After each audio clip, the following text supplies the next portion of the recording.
Good morning brother. என்ன brother பாக்குறீங்க? காலையில எழுந்த உடனே அழகான பொண்ணுங்க முகத்துல முழிச்சிருக்கீங்க. சூப்பர் தரிசனம்.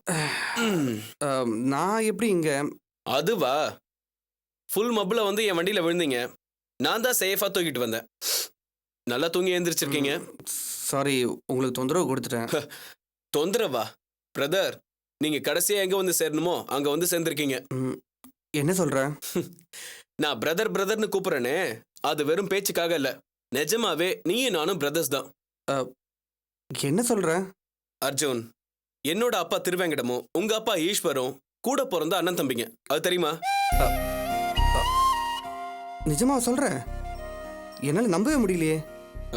வேணா எங்க அப்பா கேட்டுப்பாரு, இல்ல உங்க அப்பா கேட்டுப்பாரு. சந்தர்ப்ப சூழ்நிலையால நம்ம யாருன்னு தெரிஞ்சுக்காமலே ஃப்ரெண்ட்ஸ் ஆயிட்டோம். ஏய், எனக்கு தான் உண்மை தெரியாது. உனக்கு தெரிஞ்சனே என்னை வந்து பார்த்துருக்கலாம்ல. நீ என்னை பார்த்து உண்மையெல்லாம் சொல்லியிருக்கலாம்ல. நீ வேற. நான் ஒரு நாள் உன்னை பார்க்க உன் வீட்டுக்கு வந்தேன். உங்க அப்பா, அதான் என் பெரியப்பா, என்னை வாசலே நிக்க வச்சு, என் பையன் ஒரு தருதலை, நீயும் ஒரு தருதலையா இருக்க, நீங்க 2 பேரும் கூட்டு சேர்ந்தீங்கன்னா கெட்டு போயிடுவீங்க, அதனால தயவு செஞ்சு இனிமே இங்க வராதுன்னு சொல்லி திருப்பி அமிச்சிட்டாரு. பிரதர், நான் ஒரு தனியாள். எனக்கு உன்ன மாதிரி ஒரு பிரதர் கிடைச்சது எவ்வளவு சந்தோஷம் தெரியுமா? எனக்கும் தான் ரொம்ப சந்தோஷமா இருக்கு. எங்க அப்பா ஏதாவது தெரியாம உளறிப்பாரு, அதெல்லாம் மனசுல வச்சுக்காத. சேச்சா, பெரியப்பா ரொம்ப நல்லவரு. இன்ஃபேக்ட் நானும் எங்க அப்பாவும் பிசினஸ் விஷயமா ஒரு பிரச்சனையில மாட்டிக்கிட்டப்போ அவர் தான் எங்களை காப்பாத்தினாரு. ஆமா, இவங்கெல்லாம் யாரு? எல்லாரும் இங்க வாங்க. இவங்கெல்லாம் நான் ஆரம்பிக்க போற டிஸ்கோதெக் கிளப்ல ஸ்டாஃப்ஸா இருக்க போறாங்க. ஓ, அப்படியா? ஆமா, கிளாமரஸ் பிசினஸ் தான் எனக்கு ஒத்து வரும்னு என் ஜாதகம் சொல்லுது. எனக்கு தெரிஞ்சு உனக்கும் இதான் செட் ஆகும்னு நினைக்கிறேன். பேசாம கூட பார்ட்னரா சேர்ந்துரு. நம்ம டிஸ்கோதெக் கிளப்பை இன்டர்நேஷனல் ஸ்டாண்டர்ட்ல நடத்தலாம், பிரச்சனை இல்ல. உங்க அப்பாவும் எங்க அப்பாவும் கஷ்டப்பட்டு சம்பாரிச்ச பணத்தை நாம சொடக்கு போட்டு ஈஸியா சம்பாரிச்சிடலாம். என்ன சொல்ற? Very good idea. என்ன அர்ஜுன், வெரி குட்னு சொல்லிட்டு இருக்க? சொன்னா மட்டும் பத்தாது, அதுல முழுமையா பங்கெடுத்துக்கணும். இருக்கடா இருக்கடா. என்ன, நான் சித்தப்பாங்கிறத சொல்லிட்டானா? சொன்னா சித்தப்பா. ஒரு முக்கியமான ஃபேமிலி மேட்டர் பேசணும், கொஞ்சம் அப்படி இருக்கீங்களா? Okay sir. அர்ஜுன், சின்ன வயசுல பிரிஞ்சு போன அண்ணன் தம்பிகளை பத்தின எம்ஜிஆர் படங்கள் எவ்வளவோ நான் பார்த்துருக்கேன். அப்படி ஒரு சிச்சுவேஷன் என் லைஃப்லயும் நடக்கும்னு நான் கொஞ்சம் கூட எதிர்பார்க்கல. எப்படியோ இன்னைக்கு நாம எல்லாரும் ஒன்று சேர்ந்துட்டோம். ஆமா சித்தப்பா. அர்ஜுன், உனக்கு ஒரு விஷயம் தெரியுமா? உன் பேரு அர்ஜுன், என் பேரு திருவேங்கடம். திருவேங்கடம்னா கிருஷ்ணன், விஷ்ணு. பாரதத்துல அர்ஜுனனுக்கு கீதா உபதேசம் பண்ணது யார் தெரியுமா? கிருஷ்ணன். கிட்டத்தட்ட இன்னைக்கு அதே பேர்களோட அதே போல சிச்சுவேஷன்ல தான் நம்ம இங்க நிக்கிறோம். என்ன சொல்றீங்க சித்தப்பா? அர்ஜுன், உன்னை பார்த்தா எனக்கு ரொம்ப பரிதாபமா இருக்கு. பாதி நேரம் தண்ணி அடிச்சுட்டு பிளாட் ஆயிடுற. வாழ்க்கை பத்தி என்னைக்காவது சிந்திச்சு பார்த்திருக்கியா? பரவாயில்லடா, எப்பவுமே அடுத்தவங்களுக்காக சிந்திக்கிறவன் தான் இந்த திருவேங்கடம். அப்படிப்பட்டனா என் சொந்த அண்ணன் மகனுக்காக சிந்திக்க மாட்டேனா? அப்படி சிந்திச்சு பார்த்ததுல தான் பல விஷயங்கள் தெரிய வந்துச்சு. நாடு ஏண்டா இப்படி கெட்டுப்போச்சு? உலகம் ஏண்டா இப்படி இருக்கு? உங்க வீட்டுல உங்க அண்ணன் ஆதி ஏண்டா இப்படி அநியாயத்துக்கு ஆடுறான்? ஏண்டா எங்க அண்ணன் அப்படி என்னடா தப்பு பண்ணிட்டாரு? 2 கல்யாணம் பண்றது தப்பா? ஈஸ்வரன் பேர் வச்சுக்கிட்டு 2 கல்யாணம் பண்ணிக்கிட்டது கரெக்ட் தானடா.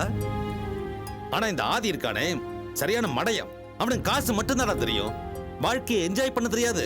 ஆனா எங்க அண்ணன் அப்படி இல்ல, வாழ்க்கையை சந்தோஷமா அனுபவிச்சவர், கடுமையான உழைப்பாளி. அவருடைய உழைப்பினாலதான் இங்க 4 குழந்தைகளை பெத்த பிறகு மும்பைக்கு போய் உங்க அம்மாவை கல்யாணம் பண்ணி அங்க 4 வாரிசுகளை உருவாக்க முடிஞ்சிச்சு.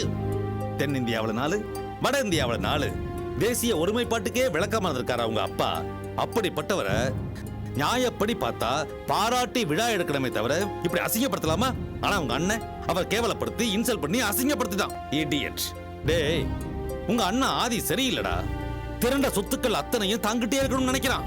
காசு காசு காசுன்னு காசு பெருக்கிக்கிட்டே போறானே தவிர அதை நிதானமா அனுபவிக்க தெரியல. மாடப்பய. சரி சரி, அவனை விட்டுத்தல எப்படியோ போறான். நீ யாரா? சரிபாகத்துக்கு சொந்தக்காரன், சமமான உடன்பிறப்பு. ஆனா உன்னை என்னைக்காவது சமமா நடத்திருக்கானா அவன்? யோசிச்சு பாரு. சித்தப்பா, யோசிச்சு பார்த்தா எனக்கு ரொம்ப ரொம்ப அவமானமா இருக்கு. நான் அனுபவிக்கிற வேதனை எனக்கு தான் தெரியும். என்னோட செல்லா காசாக்கிட்ட அவன் கஷ்டமா இருக்கு சித்தப்பா. டேய், நீ செல்லா காசுன்னு யாரா சொல்றது? நீ தங்க காசுடா, தங்க காசு. உன்னை எப்படி கொண்டு வரேன் பாரு. இத பார், நீ கவலையே படாத. நீ தனியாள் கிடையாது, உனக்கு நாங்க இருக்கோம். இதோ சதீஷ் இருக்கான். இனிமே இவன் தான் உனக்கு தளபதி. இத பாரு, இனிமே நீ உன் உரிமைக்காக போராடணும். சதீஷ் டிஸ்கோ பார் என்டர்டைன்மெண்ட் கிளப்னு ஆரம்பிச்சு எங்கேயோ போறான். எதுக்காக அவன் மட்டும் வளரணும்? நீ கூட சேர்ந்துக்கோ, 2 பேரும் சேர்ந்து வளருங்க, பெரிய லெவல்ல வாங்க. அந்த ஆதி பையன் கட்டடம் கட்டிக்கிட்டே இருக்கட்டும். நீங்க 2 பேரும் சேர்ந்து ஒரு பெரிய சந்தோஷ சாம்ராஜ்யத்தையே உருவாக்குங்க. அதுக்கு நிறைய இன்வெஸ்ட் பண்ணணுமே. ஓரளவுக்கு பண்ணணும். நீ எதுக்காக கவலைப்படுற? உங்க அப்பா சம்பாதிச்ச சொத்துல பாதி உன்னுடைய சொத்து. நீ ரைட் ராயில அதையெல்லாம் உங்க அப்பா கிட்டது வாங்கு. கொஞ்சம் இதுல இன்வெஸ்ட் பண்ணு. கொஞ்ச நாள்லயே ஆதியே பிரமிக்கிற மாதிரி நீ பெரிய பணக்காரன் ஆயிடுவ. உன்னுடைய தகுதி திறமை எல்லாம் தெரியாம உன்னை இன்சல்ட் பண்ண ஆதிக்கு இதுதான் சரியான பதிலடி.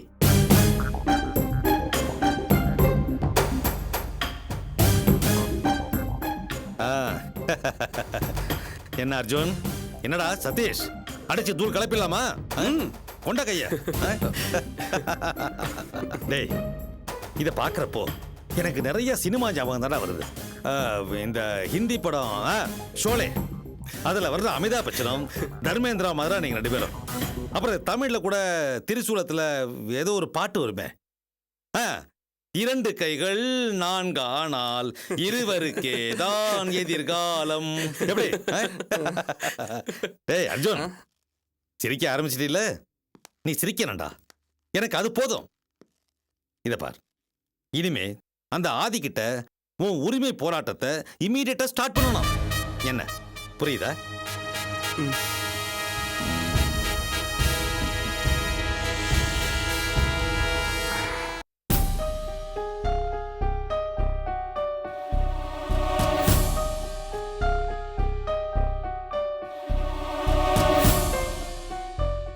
இவ்வளோ பிரச்சனை ஆனப்புறமும் இவங்களை எப்படி ஆர்த்தி அங்கேயே விட்டு வருது? அதான் கையோட பாட்டுன்னு இட்டுன்னு வந்துட்டேன். இவங்க பாட்டுன்னு 2 பேரும் அந்த போர்ஷன்ல இருக்கட்டுமே. நான் சொல்றேன். நல்ல யோசனை தான். மனுவானு இங்கே இருக்கட்டும். ஆமா, மச்சானு தங்கச்சி இங்க இருக்கிறது கரெக்ட் தானே? ரொம்ப நல்ல விஷயம்தான். தெரிஞ்சவங்க, நெருங்கிய உறவுக்காரங்க இவங்கெல்லாம் அக்கம் பக்கத்துல இருந்தா நமக்கு தானே நல்லது. ரொம்ப தேங்க்ஸ்மா. ராஜேஷ், நான் இந்த வீட்டுக்கு அது ஒன்றும் பிரச்சனையே இல்லை மச்சான். வீடு நல்லா பெருசா இருக்குது, விசாலமாவும் இருக்குது. நீ பாட்டு அந்த போர்ஷன்ல இருந்துக்க. வாடகை பாதி கொடுத்துட்டு நான் ஓனராண்ட பேசிக்கிறேன். ஒன்றும் பிரச்சனை இல்லை.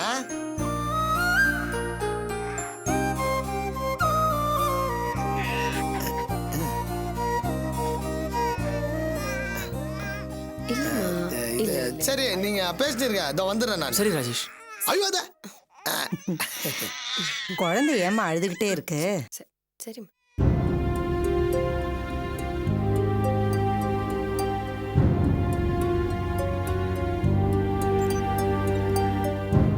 நாத்தி ராஜேஷ், அன்னைக்கு நம்ம ஆரம்பிக்க போற டிராவல்ஸ்ல மனோவியும் சேர்த்துக்கலான்னு சொன்னப்போ உறவுகளுக்குள்ள பிசினஸ் பார்ட்னர்ஷிப் வேண்டான்னு அக்கா சொன்னாங்கல்ல.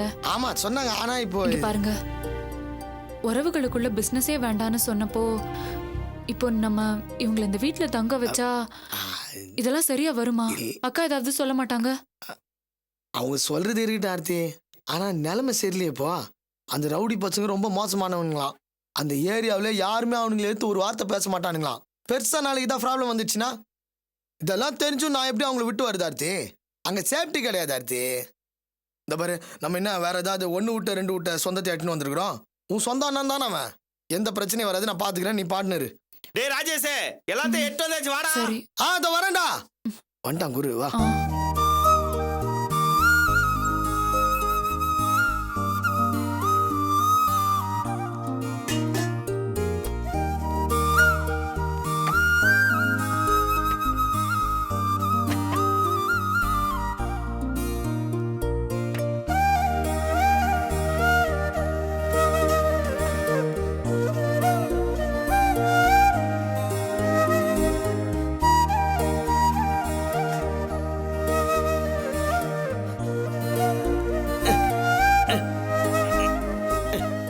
டேய் குப்பா இத கொஞ்சம் எட்டணும் அப்பா. குருவண்ணே, என்ன சிஸ்டர்? இது நம்ம வீட்டு பானை இல்ல. அப்படியா? ஜாமான்லாம் எடுக்கும்போது வாசலாண்ட இருந்தது, அதனால நம்மளுதா தான் இருக்குன்னு எடுத்துன்னு வந்துட்டேன். அண்ணே, இது நம்மளது இல்ல. வீட்டு வாசல்ல இருந்தா உடனே எடுத்துட்டு வந்துடுறதா? அது வீட்டு ஓனர் தான் நினைக்கிறேன். நீங்க விசாரிக்காம எடுத்துட்டு வந்திருக்கீங்க. ஐயா நான் அப்பவே சொன்னமா, இவன் தான் கேக்கல. டேய் குப்பா வாய் மூடுறான். அதை விடுமா, அந்த வீட்டுக்கு அவன் வாங்கின வாடகை ஜாஸ்தி, அதுக்கு இது லாபம்னு விட்டுற. ஏங்க அதுக்காக இப்படி இல்லாமா? யாருதுன்னு கேட்டு எடுத்துட்டு வந்திருக்கலாம்ல. ஐயா மச்சான், இதெல்லாம் ஒண்ணுமே இல்ல. இதை விட பெரிய பெரிய மேட்டர்லாம் பண்ணிருக்கிறான். என்ன? என் க்ளோஸ் ஃப்ரெண்டு லவ் பண்ணியிருந்தான். அந்த லவ் பண்ண பொண்ணுக்கு அவங்க அப்பா குடுகுடு என்ன பண்ணாரு, வேற கல்யாணம் அரேஞ்ச் பண்ணிட்டாரு. என் ஃப்ரெண்டு என்ன பண்ணா, என்னாண்ட வந்து அழுதான். சரிடா நீ எதுவும் கவலைப்படாத, நான் பாத்துக்கிறேன்னு சொல்லிட்டு அடுத்த நாள் ரெஜிஸ்டர் மேரேஜ் வச்சிட்டேன். அவங்க அப்பா வந்து அந்த பொண்ணுக்கு வடபழனி கோயில தான் கல்யாணம் பிக்ஸ் பண்ணிருக்கிறான். எப்படியா நைஸ் ஆயிட்டுன்னு வந்துடுறான்னு. அன்னைக்கு பயங்கரமான முகூர்த்த நாள், பயங்கர கூட்டம். ஆனா இவனாண்ட நான் படிச்சு சொன்னேன், டேய் போயிட்டு வேன் டிரைவர் மகேந்திரனோட பொண்ணை இட்டுன்னு வந்துடுறான்னு. சும்மா தலையெல்லாம் ஆட்டுன்னு தெளிவாக தான் போனான். நாங்க எல்லாம் ரெஜிஸ்டர் ஆஃபீஸ்ல வெயிட்டிங்ல இருக்கிறோம். இந்த குடாகான கரெக்ட் டைமுக்கு வந்துட்டான். ஆனா என்ன தெரியுமா பண்ணிட்டான், வேன் டிரைவர் மகேந்திராவோட பொண்ணை இட்டுன்னு வாடான்னு தானே சொன்னேன். மகேந்திரா வேன் டிரைவர் பொண்ணை இட்டுன்னு வந்துட்டான் தெரியுமா? பெருமைப்படுறதுக்கு. ஐயோ ஐயோ அப்புறம் மாத்தி மாத்தி கஞ்சினோம். வா மிஸ்டேக் ஆயிடுச்சுமா மன்னிச்சுக்கமான்னு. நீ போய் உனக்கு பார்த்த மாப்பிள்ளைய கட்டிக்குமான்னு சொல்லிட்டோம்.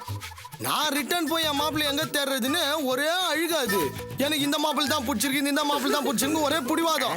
அப்புறம் என்ன பண்றது, கஷ்டப்பட்டு மனசுக்கு வேணாம சால்வ் பண்ணி அனுப்பி விட்டோம். ஏன்பா இப்படியா பண்ணுவ? நான் என்ன பண்றது, 100-200 கல்யாணம் எங்க பார்த்தாலும் பொண்ணுகளா நிக்குதுங்க. இதுல பார்த்தா பொண்ணுகள்லாம் ஒரே டைப்ல சேலை கட்டிக்கின்னு, கண்ணுல மை பெயிண்ட் எல்லாம் பூசிக்கின்னு, தலையில இம்மா பூ வச்சுக்கின்னு டெக்கரேஷன் பண்ணின்னு நின்னு இருக்குது. சட்டுன்னு பார்த்தோன்னு தலை சுத்திருச்சு. என்ன பண்றது, சில பேர் பார்த்தா ஜோடி மாத்தியே கண்ணாலம் பண்ணிக்கிறாங்க. அம்மா கூட்டமா இருந்துச்சு. சரி சரி, அப்ப அந்த பொண்ணை திருப்பி கூட்டு போய் ஒப்படைச்ச மாதிரி இந்த பானையும் திருப்பி கொண்டு போய் ஒப்படைச்சிருங்க. எதுக்கு? இந்த பாருமா, உன் வீட்டுல இடம் இல்லைன்னா சொல்லு, இந்த ப்ராப்பர்ட்டியை நான் என் வீட்டுக்கு எடுத்துன்னு போறேன். அதை விட்டுட்டு திருப்பி எல்லாம் கொடுக்க சொல்லி என்னை அசிங்கப்படுத்தாத. ஆமா சொல்றத செய்யுங்க அண்ணா, இல்லன்னா அவ்வளவுதான். போங்க போங்க. அட என்னம்மா நீ, உன்னோட பெரிய தலைவலியா போச்சு. டே குரு, என்னடா புலம்புற? போய் குத்துட்டு வா போ. சரிப்பா. டேய் நில்லு, ஆட்டோ எடுத்து நான் போறேன். ஆமாப்பா. என்ன நோமாப்பா, நீ தானே தப்பு பண்ண. மௌன நந்து போ. நடந்தா போடா. அடே சரிடா போ. டேய் அந்த பக்கம் தானே வரணும். மௌனை உன்னை கவனிச்சுக்கிறா. தள்ள தூக்கின் போது பத்தியா யானை பானைய.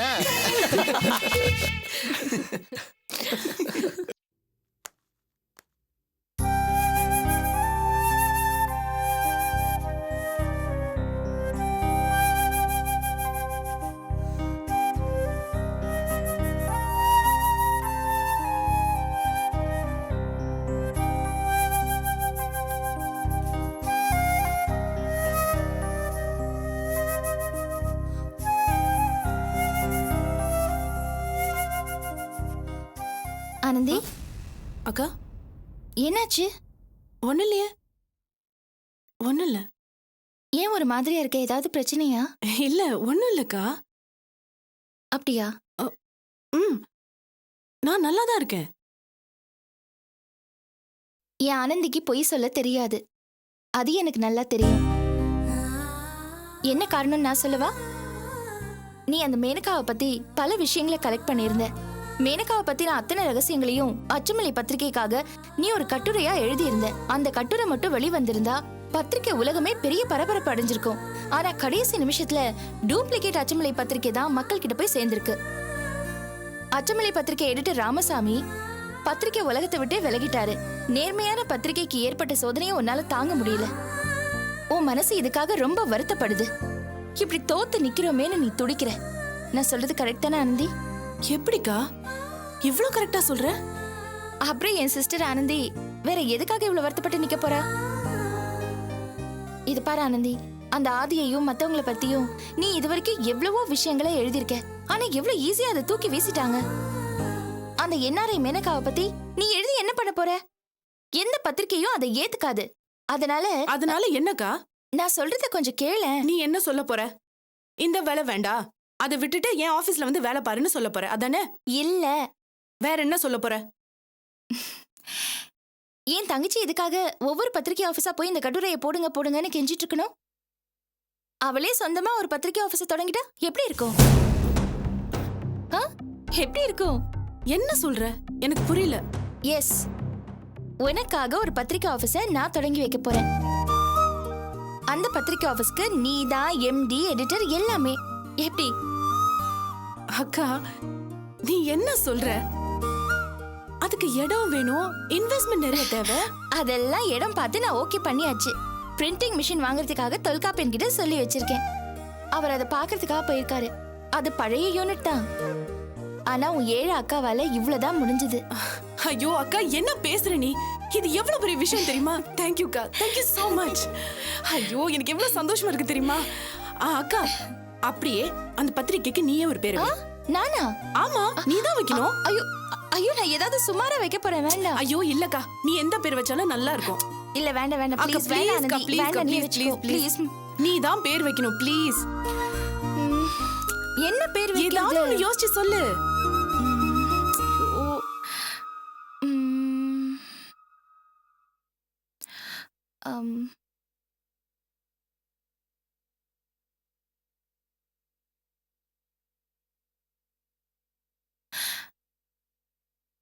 ஆனந்தி, நீ எப்பவுமே ஃபயர் மாதிரி இருக்கணும். அநீதிகளை சுட்டரிக்கணும். தினம் தினம் சுட்டரிக்கணும். ஒவ்வொரு நாளும் உன்னோட ஒவ்வொரு செய்திய தீ மாதிரி பத்த வைக்கணும். அதுவும் தினம் தினம் வரதுனால உன்னோட பத்திரிகையோட பேரு தினசரி தீ. எப்படி இருக்கு? சூப்பர், ரொம்ப நல்லா இருக்கு. தினசரி தீ எப்படி? ரொம்ப நல்லா இருக்கு. உண்மையிலேயே நல்லா இருக்கு. நிஜமாவே நல்லா இருக்கு. ஐயோ அக்கா, உண்மையிலே ரொம்ப நல்லா இருக்குக்கா. தினசரி தீ.